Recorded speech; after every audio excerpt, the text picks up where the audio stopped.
This is a little tutorial showing the I-cord cast on I use for the Tater Tots bandana. Please also use the written directions as you watch this video. The first thing I'm going to do is cast on two stitches. I am starting with a slip knot for the long tail cast on method.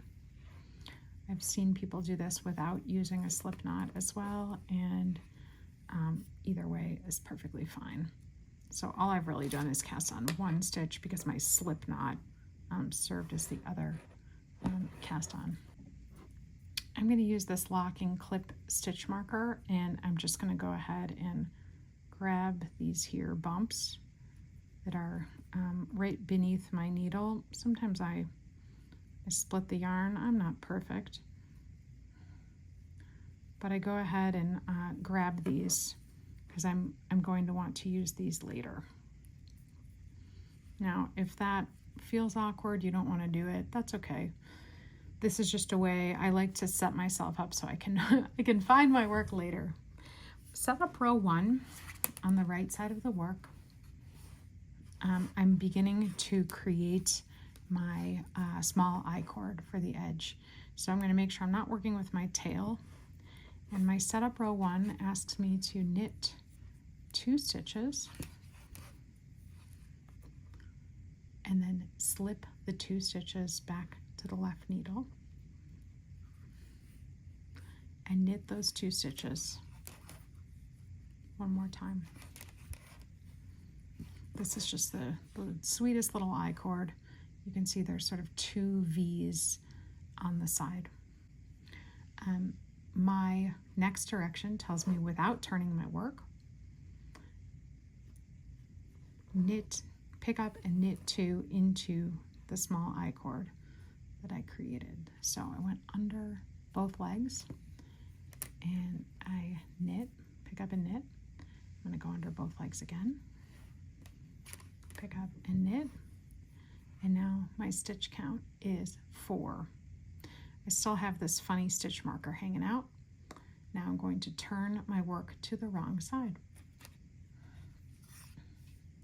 So what my directions tell me here is, with working yarn in back, because I'm ready to knit, remember this guy's the tail, so just knock that out of the way. With working yarn in back,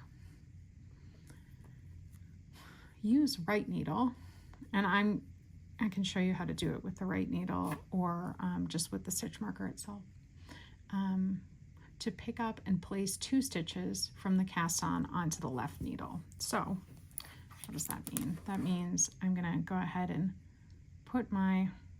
sneak my needle into where I've held these 2 stitches. Remember, these are sort of my cast on edge bumps. And if I insert my needle, and then I allow myself to kind of get them ready to go on the left needle. Now, if I didn't want to do that, and I just wanted to pick up from here, I can also just kind of pick up from the stitch marker directly and place those 2 stitches on my left needle. It gets a little tight with that marker in there, but I do like to leave it in there, and I'll show you why in just a minute. So now I have 6 stitches on the needle, my 2 held stitches and my 2 picked up stitches and my 2 starting stitches. My setup row 2 tells me, and ooh, it's tight, it's okay, to knit 2,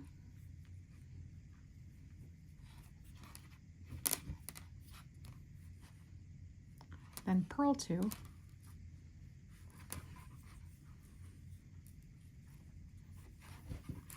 and then slip the last 2 with yarn in front. That's creating that I-cord edge. So now I have 6 stitches. I'm going to work a couple more rows in the pattern, and I'll show you what it looks like. I'm back, yay! And I've worked 8 rows.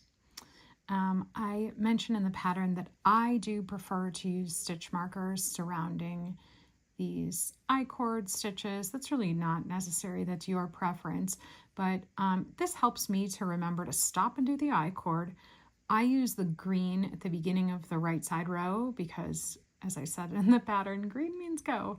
And so I always use a green one at the beginning of a right side row, and then whatever other color. In this case, I have an orange. So you can see that my pattern is beginning to emerge.